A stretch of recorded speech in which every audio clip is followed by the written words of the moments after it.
Hi guys, good morning. So today is my scheduled cesarean section.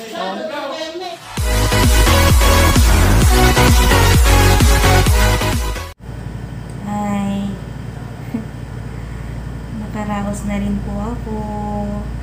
Nandito na ako ngayon sa room namin. And hindi na ako nakapag-vlog kanina kasi nawala. Nervous kasi ako.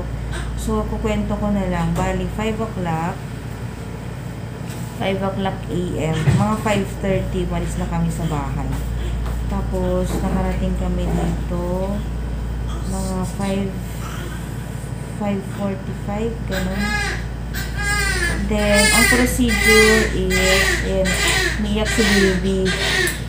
Yun na siya, kasama ko na sa room. Ayun, so going back, yung procedure nila dito is, una, interview. So, in-interview po na ako, tapos, nag-sign ng consent, and then, nagpa-swab. So, sinwab ako, at saka yung kasama ko, yung bantay ko, gano'n. Tapos, si daddy kasama namin siya kanina, pero, hindi siya mag-stay dito dahil si Carl, hindi namin pwedeng iwan kila mama dahil baka pag umiyak siya, hindi nila mapatahan. Tsaka baka hindi siya makatulog sa gabi. So, yun. So, dapat meron siyang isang kasama sa amin. Then, after ko ma-interview, after lumabas ng swab, result, na admit na ako siya sa ER.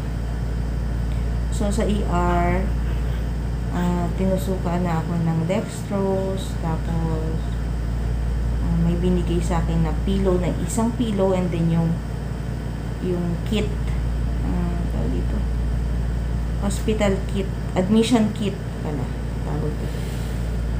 Admission kit, and then, so, ang schedule ko is 8 o'clock in the morning. Yun ang schedule ko for CS. Pumasok kami sa OR ng mga 7:30. So, di na ako, after na admission, nag-stay na ako sa ER kasi kapag inakit ako dito sa room, tapos ibababa na naman nila ako. So, nag-stay na lang ako sa ER. Anyway, ako lang naman yung pasyente doon. So, nag-stay na ako sa ER. Then, from ER, diretso na ako sa OR. So, sa OR, binihisan ako. Nag-change ako ng ganitong gown. Then, prepare na ako doon hanggang dating na yung mga doctor doon. Ang cutting time is past 8 na yata yun kanina. Past 8. And then, ang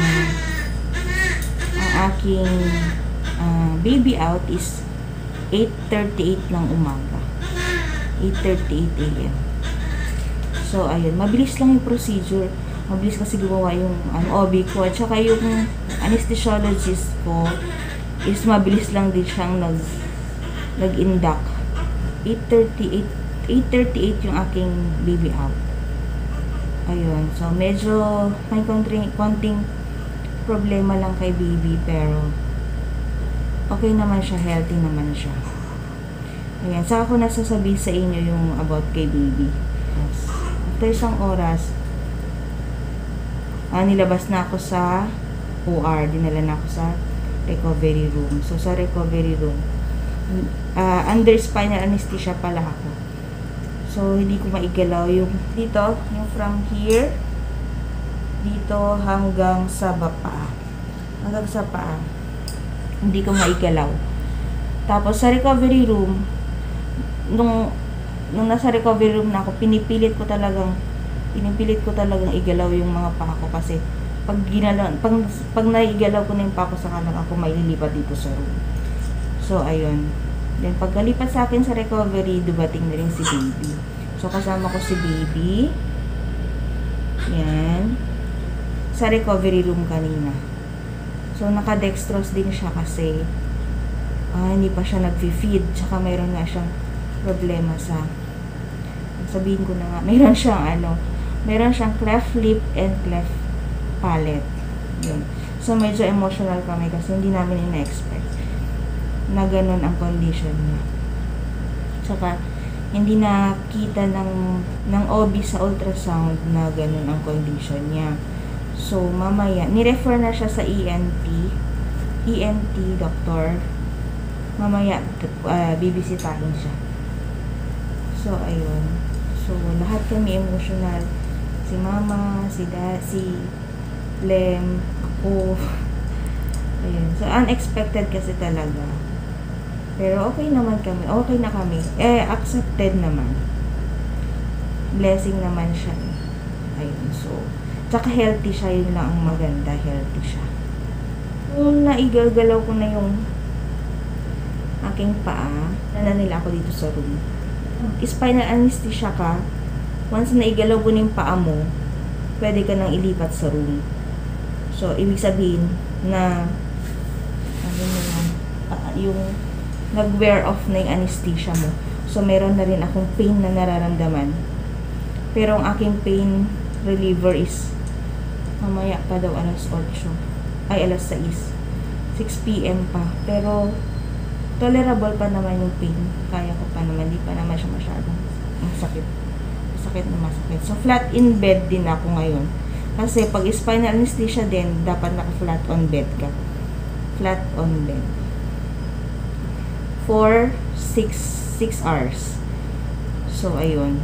Then, meron pa rin akong catheter, urinary catheter, na for 24 hours. So, bukas na nila yan tatanggalin. Yung NPO pa rin ako ngayon, na pagka nakautot na ako, yun, pwede na akong kumain. Yun, so, hindi ko pa naman nararamdaman ang aking gutom. Pero tuyo na yung lalamunan ko. Gusto ko lang uminom. Ayan. Then, ano pa ba? Si daddy hindi makapasok dito kasi hindi siya na-swab. Sabi ko nga magpa-swab siya pero wag na lang. Mahal kasi ang swabin. 1,002.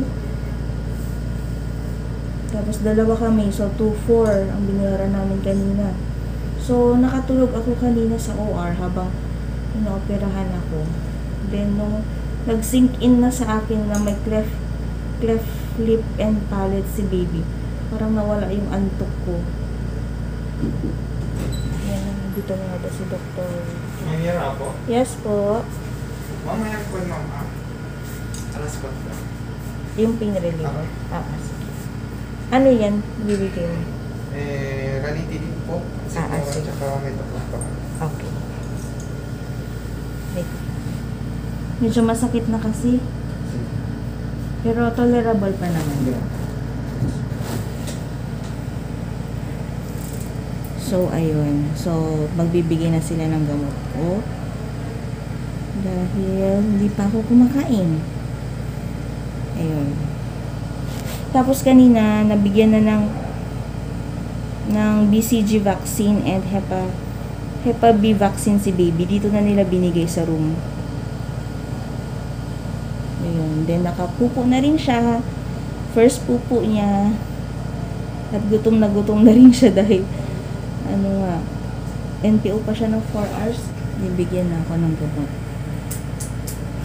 Thank you. Ayan, tapos na. So, yun lang. So, gusto kong matulog, pero hindi ako makatulog. Ano ba yan? Uy, ba't ganun? Parang nahilo ako.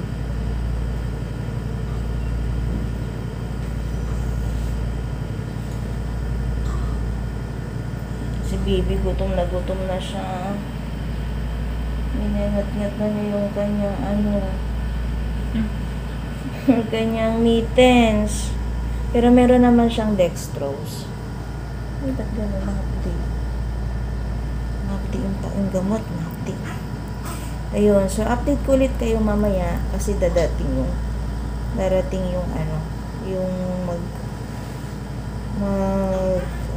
titingin kay baby para sa